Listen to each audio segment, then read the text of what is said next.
요한복음 12장에서 말씀을 드리도록 하겠습니다.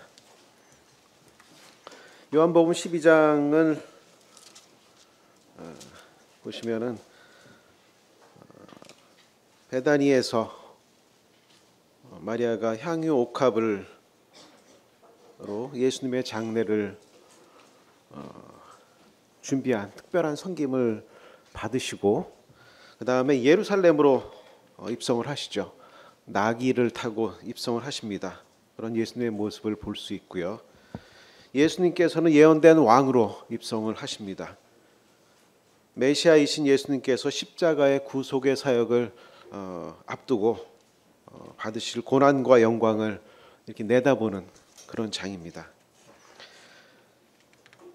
당시에 예수님을 믿는 사람이 있고 예수님을 믿지 않는 사람으로 나누어지는데요. 예수님께서는 온 시대를 향해서 말씀을 하시죠. 세상을 향해서 거기 있는 사람뿐만 아니라 온 시대입니다.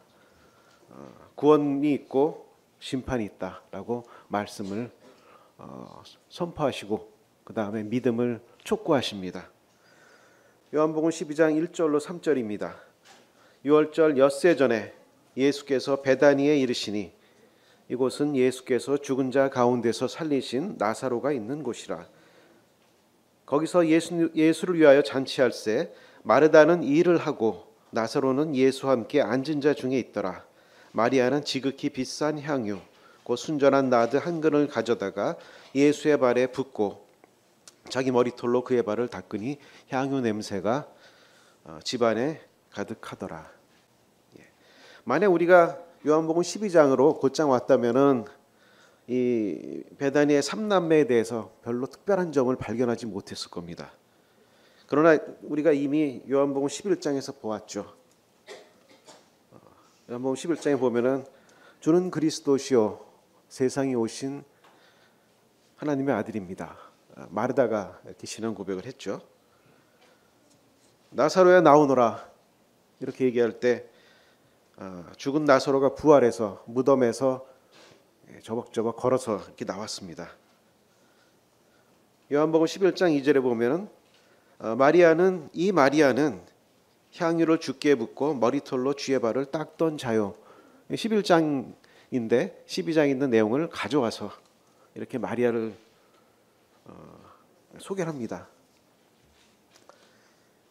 이 사람들이 전장 11장에서 보듯이 이분들은 이제 믿음의 신앙을 통과한 사람들입니다. 그리고 부활 신앙이라는 것을 갖고 있는 그런 사람들인데 그래서 방금 그렇게 쭉 읽었지만 이 사람들이 예사로운 사람들이 아니에요. 나사로 집에 가훈이 있다면 무엇일까요? 우리 집에 가훈들 요새는 있는지 없는지 모르겠어요. 이렇지 않을까요? 나는 부활이요 생명이니 나를 믿는 자는 죽어도 살겠고 무릇 살아서 나를 믿는 자는 영원히 죽지 아니하리라. 이렇게 써 있을 수도 있습니다. 누가 뭐라 그래도 이 사람들은 부활 신앙을 가진 사람들이죠. 우리 집은 어떠신가요? 어떤 것으로 우리 집은 가득 차 있을까요? 예수님이 타 복음서에서 마태, 마가, 누가에서 하나님의 나라를 어떻게 비유할까? 천국은 마치 주인이 잔치할 때 이렇게 비유로 말씀을 하셨는데 여기서는 그럴 필요가 없을 것 같습니다. 왜냐하면은 이 사람들이 하나님 나라의 실체거든요. 하나님 나라의 주인인 주님과 백성인 이 성도들 그리고 예배와 섬김의 모습들을 발견할 수 있습니다. 이 마르다가 주님을 위해 봉사하는 그런 모습을 보면은 이게 진정한 일꾼을 생각나게 합니다. 나사로가 주님의 옆자리에 이렇게 살짝 기대서 같이 있다고 돼 있는데 이거는 교제하는 모습, 주님과 동행하는 모습 이런 걸 나타내죠. 마리아가 이제 등장하는데 위대한 주님을 발견한 종, 그래 자신의 깊은 헌신과 사랑을 표현하는 그런 겸손한 예배자를 볼 수 있습니다. 이 세 사람들의 섬김 가운데 우리 교회의 모습을 발견하시길 바랍니다. 나는 어떤 사람일까? 마르다 같은 사람일지 나사로 같은 사람일지 아니면 마리아처럼 깊은 신앙의 소유자인가 이렇게 살펴보시기를 바랍니다. 3절에 보시면 마리아가 지극히 비싼 향유를 주의 발에 붓는데 자기의 머리털로 이렇게 닦는 모습이 나오죠. 이 장면을 한번 생각해 보십시오. 저는 이 장면을 보면은 모습을 보니까 숨이 그냥 탁 막히는 거예요. 그리고 실제 그랬는지 모르겠습니다. 참 고요하고 그리고 이 감동이 왔을 것입니다. 우리가 조금 전에 예배를 드렸죠. 우리가 예배를 드렸을 때 주님은 어떤 분이시다 발견한 것을 또 죽으심과 부활을 기념하면서 예배를 드렸지 않습니까? 그런 것과 비슷하겠죠. 마치 만찬 예배를 드리는 것처럼 마리아가 머리를 닦는 거죠. 마리아는 겸손한 그런 사람입니다. 몇 가지를 생각해 볼 수 있는데 자그마치 2000년 전에 살다간 이 마리아라는 사람에게서 우리가 몇 가지를 발견할 수 있는데요. 마리아는 겸손한 그런 마음의 소유자입니다. 하나님이 보내신 선생님이 누구신지 알아볼 수 있는 그런 눈과 귀를 가진 사람이죠. 그래서 그 발 아래서 자신의 생각을 내려놓고 주님이 어떤 말씀을 하시는지 그 메시지를 청정하는 그런 겸손한 사람이었습니다. 마리아는 헌신된 사람입니다. 매우 값이 비싼 이렇게 돼 있거나 귀한 그 향유 옥합을 예수님께 드립니다. 예수님의 장례를 위해서 그 발에 붓습니다. 마리아가 이 300데나리온이나 되는 1년 연봉이라 그랬죠. 매우 값비싼 것을 드릴 때 저는 가족들하고 상의했나? 이거 그냥 즉석에 산 건가? 이런 뭐 어떻게 될지 모르겠어요. 근데 어쨌든 이 향유를 이 자신들의 장례를 위해서 가지고 있었던 거죠. 그렇게 생각이 됩니다. 그런데 이분들은 이제 부활 신앙으로 바뀌었잖아요. 그래서 이게 더 이상 필요가 없는 겁니다. 자신의 장례를 위해서 쓰지 않고 우리 주님께 부어드립니다. 마리아는 하나님께 대한 깊은 사랑의 소유자입니다. 자신의 머리털로 주님의 발을 이제 닦는 거지 않습니까?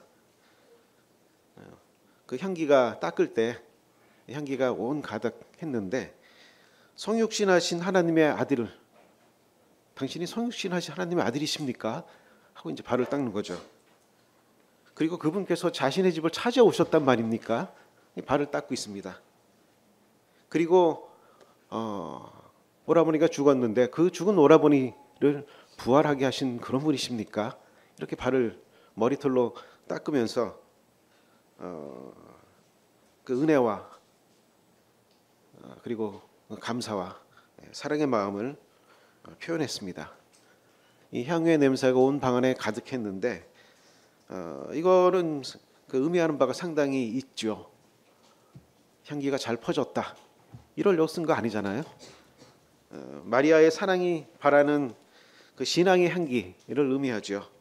이 향기가 연기처럼 이렇게 부드럽고 그렇지만 강력한 능력이 있습니다. 계시록에서도 성도의 기도를 지상에서 천상의 세계까지 이 향기가 올라간다고 기록하고 있습니다. 우리가 어떻게 하나님께 대한 자신의 사랑을 표현할 수 있겠습니까? 하나님께서 찾으시는 사람은 믿음의 사람이죠. 믿음의 고백을 원하십니다. 그리고 그 믿음의 내용은 사실 하나님께서 우리에게 주신 것이죠. 요한복음 12장 4절에서 6절 말씀 보시겠습니다. 제자 중 하나로서 예수를 잡아줄 가룟 유다가 말하되 이 향유를 어찌하여 300데나리온에 팔아 가난한 자들에게 주지 아니하였느냐 하니 이렇게 말함은 가난한 자들을 생각함이 아니요 그는 도둑이라 돈궤를 막고 거기 넣는 것을 훔쳐 가미러라. 예수께서 이르시되 그를 가만두어 나의 장례할 나를 위하여 그것을 간직하게 하라. 가난한 자들은 항상 너희와 함께 있거니와 나는 항상 있지 아니하리라 하시니라. 이렇게 말씀하십니다. 가룟 유다는 마리아의 행동이 잘못되었다고 지적을 하는 겁니다. 이게 이렇게 쓰는 게 아니잖아. 일견 들어보면은 타당해 보이는 그런 말이긴 한데, 이 가룟 유다도 제자 중에 한 명이고 요한복음 11장 전장에서 나사로의 부활을 직접 지켜 보았을 거 아닙니까? 그런 측면에서 봤을 때는 이렇게 부활의 이적을 보고 이런 접근하는 것은 좀 의아하죠. 오히려 죽음의 이후의 세계는 무엇이 있습니까? 이 부활은 어떤 의미가 있습니까? 영생은 과연 무엇인가요? 이 죽은 자를 살리시는 당신은 정말 누구십니까? 이렇게 궁금한 질문을 했어야 됐습니다. 그런데 가룟 유다에게는 이런 세계에 대한 영향이 별로 없는 것 같습니다. 6절의 말씀은 이렇게 말하면 이렇게 해설이죠. 이 성경에서는 이렇게 말하면 해가지고 해설하는 부분이 나오는데 그 부분이 굉장히 중요한 것 같습니다.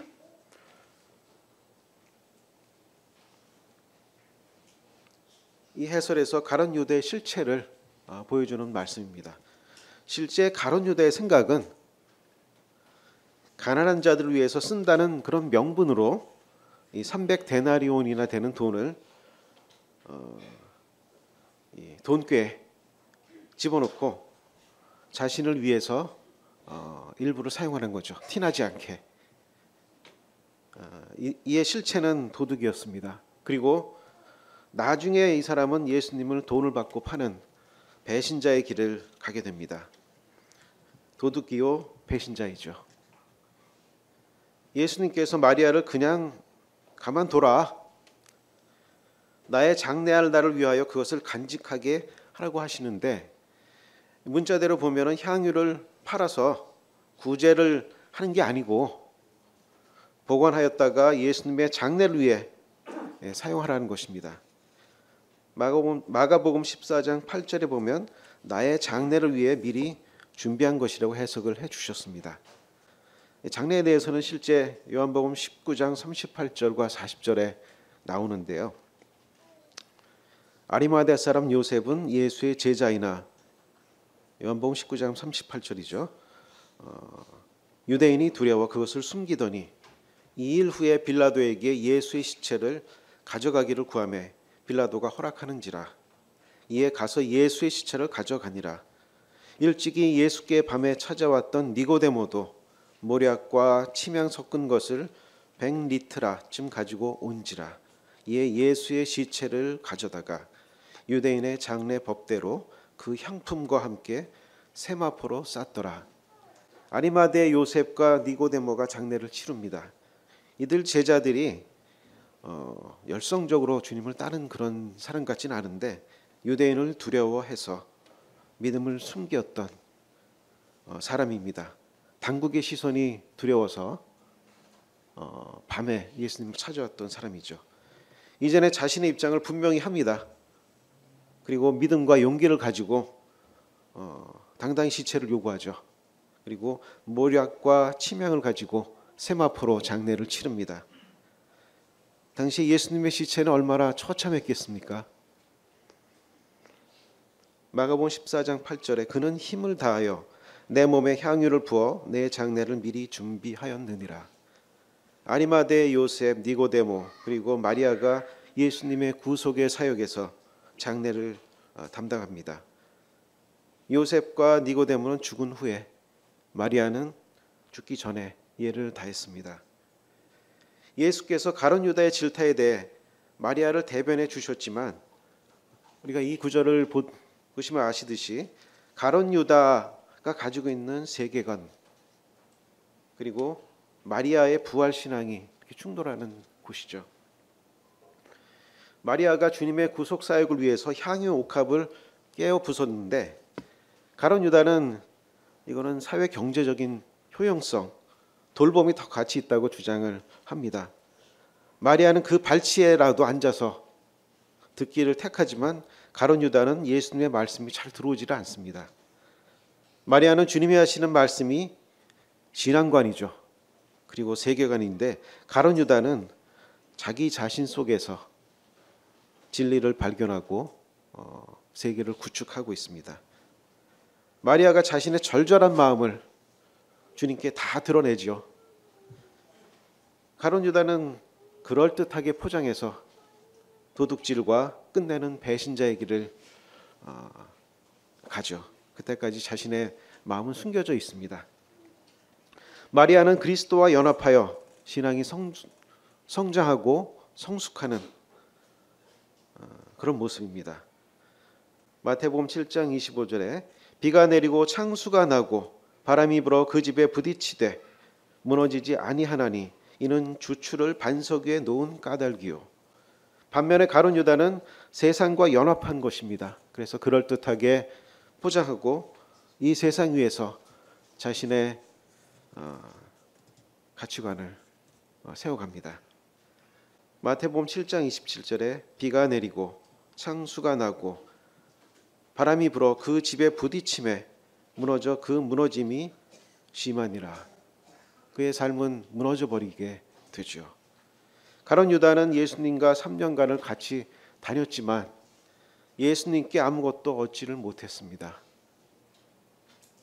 다른 제자들이 얼마나 예수님께 무엇인가를 얻으려고 노력을 했습니까?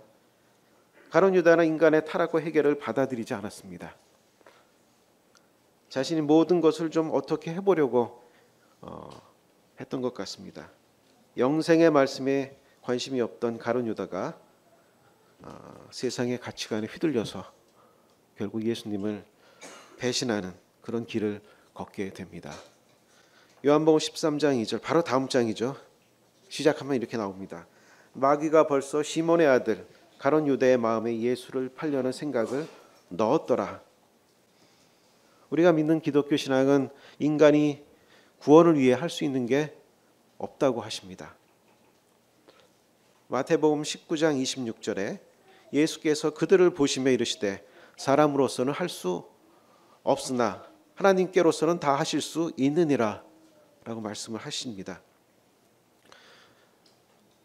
요한복음 12장의 뒷부분을 보면 영광과 고난 그리고 믿는 자와 믿지 않는 자로 구분이 됩니다.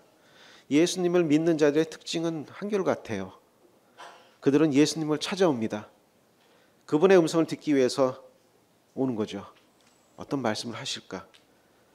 그리고 예수님은 그들에게 진리를 선포하십니다. 진리를 알지니 진리가 너희를 자유케 하리라.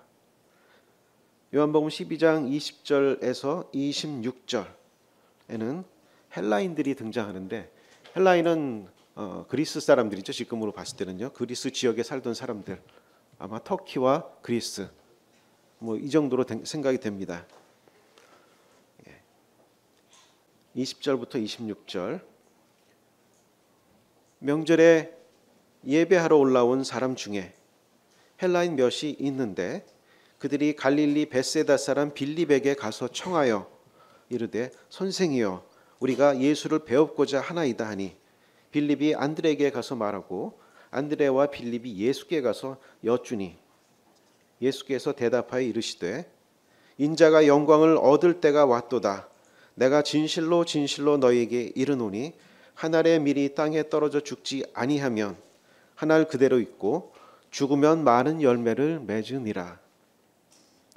자기의 생명을 사랑하는 자는 잃어버릴 것이요 이 세상에서 자기의 생명을 미워하는 자는 영생하도록 보존하리라. 사람이 나를 섬기려면 나를 따르라. 나 있는 곳에 나를 섬기는 자도 거기 있으리니 사람이 나를 섬기면 내 아버지께서 그를 귀히 여기시리라. 여기 헬라인들이 등장을 하는데요. 헬라인들은 이방인, 꼭 우리 같은 사람들입니다. 이들이 예수님이 만날 수 있을지 이분들이 확신을 못한 것 같아요. 안 만나주면 어떡하지? 그런 상태입니다. 그래서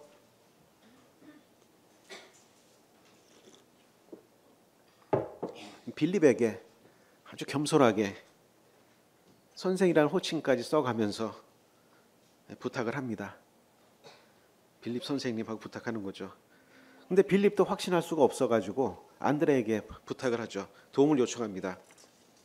안드레는 자신의 스승인 예수님을 처음부터 잘 모셨던, 그리고 순수하게 따랐던 그런 예수님의 참 제자입니다. 이 안드레와 빌립이 그들을 데리고 예수님께 데리고 가죠. 이렇게 멀리서 찾아온 헬라인 몇 사람, 그리고 안드레와 빌립이 예수님이 가르쳐 주시죠. 여기 네 구절을 얘기를 했습니다. 헬라는 인간이 영웅이 되고 영웅이 신이 되고 숭상받는 헬라의 세계가 있는데, 이거는 인본주의 가치 체계라고 볼 수 있죠. 거기에다 진리를 선포하십니다. 이 네 구절에서 이 헬라인들에게 하신 말씀 가운데 12장의 메시지가 다 포함되어 있습니다. 그 중에서도 23절, 인자가 영광을 얻을 때가 왔도다. 구절 말씀이 핵심 구절이라 생각되는데요. 인자가 영광을 얻을 때, 모든 가치의 중심은 인자가 영광을 받는 것입니다. 인자는 성육신하신 하나님의 아들이시죠. 인자이신 예수님, 그리스도께서는 십자가의 고난을 받으시고 구속의 사역을 가고 계신데 완성을 하십니다. 이 고난의 길이 바로 인자가 영광을 받는 그런 길입니다. 이 길이 쉬운 길이 아닙니다. 사단은 어떤 길을 갔냐면 내 자리를 높이겠다라고 교만의 길을 갔는데, 예수님께서는 종으로 섬김으로 한없이 낮아지는 그 길을 가십니다.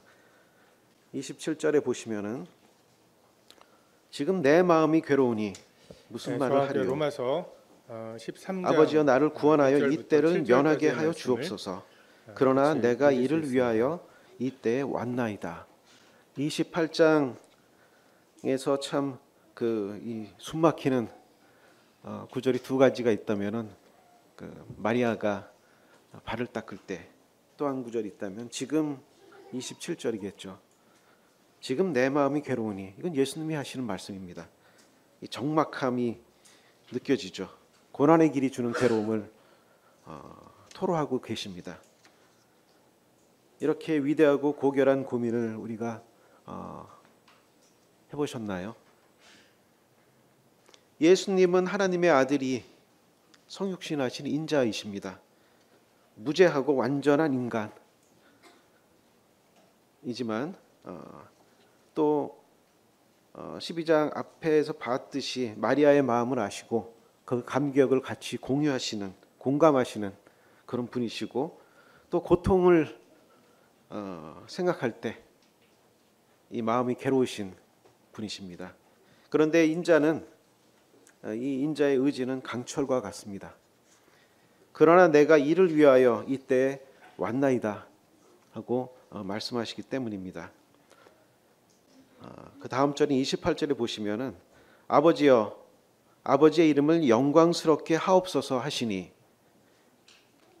이렇게 말씀하시죠. 이것이 바로 인자가 말씀하시는 영광이죠. 하나님의 영광, 하나님 나라의 영광, 하나님의 아버지의 영광, 하나님의 구속사역의 성취 그리고 완성을 통해서 받는 영광을 생각하시면 되겠습니다. 28절 그 후반부입니다. 이에 하늘에서 소리가 나서 이르되 내가 이미 영광스럽게 하였고 또 다시 영광스럽게 하리라 하시니, 아버지 하나님께서 이 영광에 대해, 아들의 영광에 대해 또 영광으로 화답을 하셨습니다. 인자이신 예수님의 영광의 사역은 자기 뜻대로 하는 게 아닙니다. 그리고 혼자 하는 게 아니죠. 예수님께서는 하나님과 나는, 아버지와 나는 하나다, 나는 아들이다 라고 말씀하셨죠. 아버지에게서 받아서 내가 말씀을 하는 겁니다 라고 얘기를 하십니다. 증거를 주십시오 라고 얘기하면 내가 말하는 게 증거입니다. 왜냐하면 내가 아버지 하나님께 받아서 말하는 거거든, 이렇게 말씀을 하시기 때문입니다. 44절을 보시면 예수께서 외쳐 이르시되 나를 믿는 자는 나를 믿는 것이 아니요 나를 보내신 이를 믿는 것이며 45절에는 나를 보는 자는 나를 보내신 이를 보는 것이라. 여기 인자의 영광이 담겨져 있죠. 49절과 50절도 마찬가지입니다.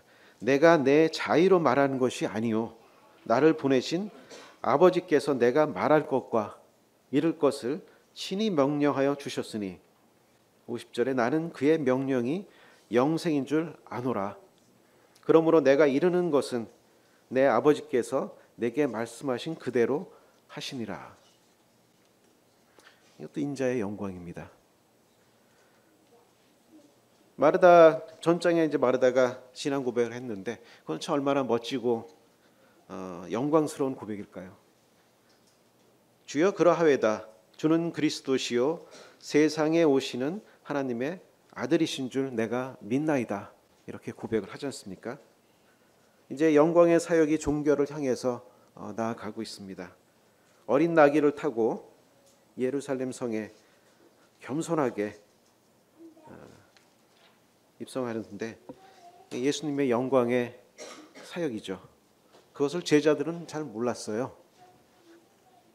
나중에 알게 됩니다. 16절에 제자들은 처음에 이 일을 깨닫지 못하였다가 예수께서 영광을 얻으신 후에야 이것이 예수께 대하여 기록된 것임과 사람들이 예수께 이같이 한 것임이 생각났더라. 이것도 해설이죠. 인자의 영광은 이 세상에 대한 심판입니다. 이 세상의 임금이 쫓겨나는 것이죠. 그것은 십자가의 사역을 통해서 이루어집니다. 31절에 이제 이 세상에 대한 심판이 이르렀으니 이 세상의 임금이 쫓겨나리라. 32절 내가 땅에서 들리면 모든 사람을 내게로 이끌겠노라 하시니 영광의 주님께서 그 영광의 빛을 인생들에게 비춰주십니다. 믿는 사람들이 있고 여전히 믿지 않는 사람들이 있습니다. 그래서 예수님께서 믿음을 촉구하십니다. 36절에 너희에게 아직 빛이 있을 동안에 빛을 믿으라. 예수님이 빛이죠. 예수님은 영광의 빛입니다. 이 영광의 사역에 동참하는 것이 바로 믿는 것입니다. 자, 그런데 42절에 보시면은 그러나 관리 중에도 그를 믿는 자가 많되 바리새인들 때문에 드러나게 말하지 못하니 이는 출교를 당할까 두려워함이라. 그들은 사람의 영광을 하나님의 영광보다 더 사랑하였더라. 이렇게 말씀하십니다. 여기 사람의 영광이 또 등장하는데 관리들 중에 일부가 믿긴 믿었는데 이 영광의 이슈 때문에 자유롭지가 않습니다. 영광은 하나님께로부터 나오고 인간에게 주신 은혜와 진리에 대해서 하나님께 다시 우리가 올려드리는 게 또 영광입니다. 사람의 영광은 그런 게 아니죠. 이건 자신에서부터 나오고 수고하고 노력한 것이 빛을 발할 때 사람들이 자신을 우러러보고 명예와 존귀를 느끼게 되는데 이게 바로 사람의 영광입니다. 사람의 영광을 좀 경험들을 해보셨나요? 겸손한 사람들은 그렇게 얘기 안 하죠. 자신이 한 게 하나도 없다고 그러고 다른 사람한테 이제 영광을 돌립니다. 그리스도인들은 그리스도께 하나님께 영광을 돌리는 사람들입니다. 예수님께서조차도 자신의 말을 하지 아니하시고 아버지께서 하라고 하신 말씀을 한다 그러시고 아버지께서 주신 방법으로 한다고 세상에 선포하십니다. 우리도 역시 자신의 지혜가 아니라 하나님이 주시는 말씀으로 이렇게 해야 되겠습니다. 인간의 방법이 아니라 하나님이 주신 하나님이 나에게 어떤 말씀 주실까 기대하셔야 되는 거죠. 예수님조차도 그렇게 하셨지 않습니까? 하나님의 말씀과 방법은 무엇일까요?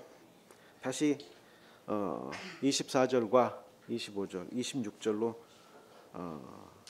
헬라인들에게 하셨던 말씀으로 돌아가겠습니다. 24절에 한 알의 밀이 땅에 떨어져 죽어야 열매를 맺는 것입니다. 25절에 이 세상을 사랑하고 의지하는 자기의 생명을 미워하는 것입니다. 26절에는 예수님을 따르는 것입니다. 예수님이 계신 곳에 나도 따라가는 것이죠. 아버지 하나님께서 그것을 귀히 여기시겠다고 말씀하십니다. 26절의 말씀을 선택을 한다면 26절의 말씀을 귀히 여기시기 바랍니다. 그러면 하나님께서 26절 말씀을 사랑하는 형제 자매님들을 귀히 여기실 것입니다. 이 26절의 말씀에 예수님께서 이 헬라인들에게 너무나 명쾌하게 답변을 해주셨는데 어떠신가요, 형제님들은? 26절을 제가 다시 한번 읽을게요. 사람이 나를 섬기려면 나를 따르라. 나 있는 곳에 나를 섬기는 자도 거기 있으리니 사람이 나를 섬기면 내 아버지께서 그를 귀히 여기시리라. 이 헬라인들에게 하시는 말씀인데요. 이 말씀을 자세히 이렇게 앞으로 뒤로 잘라서 이렇게 보니까 이 12장 앞절에 있는 이 베다니의 삼남매가 지금 생각이 났습니다.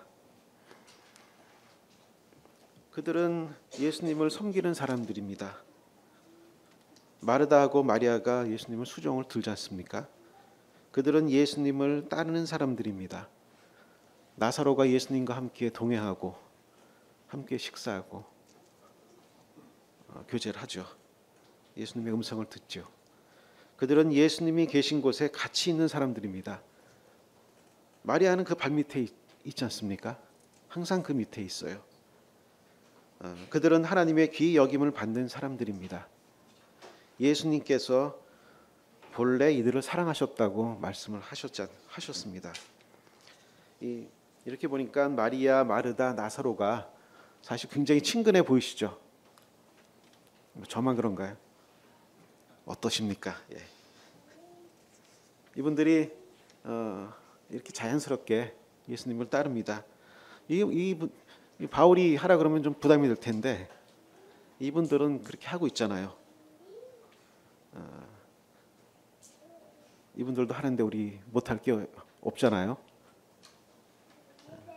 여러분들께서는 어떠신지 모르겠습니다. 헬라인들이 어떻게 예수님의 말씀을 받아들였는지 잘 모르겠습니다.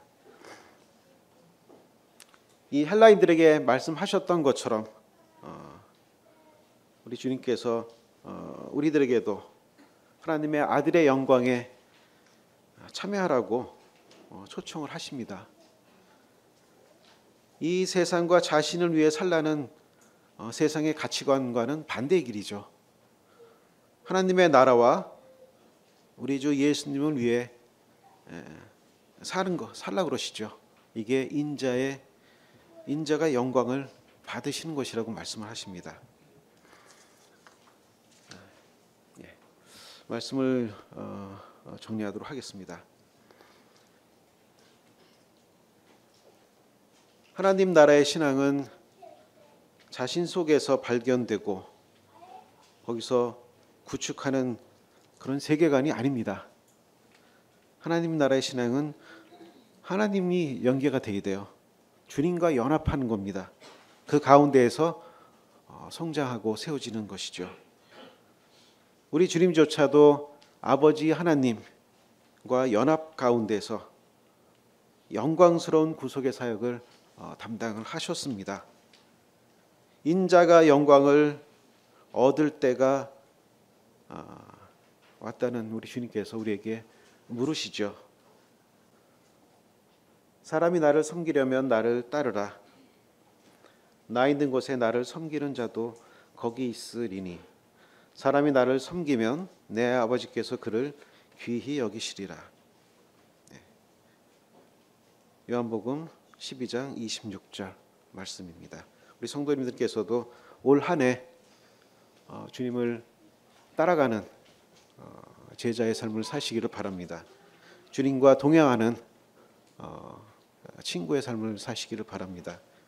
주님이 있는 곳에 나도 있는 그런 연합된 삶을 사시기를 바랍니다. 말씀을 마치고요.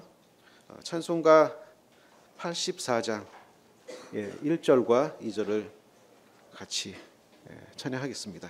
이후에 광고를 드리도록 하겠습니다.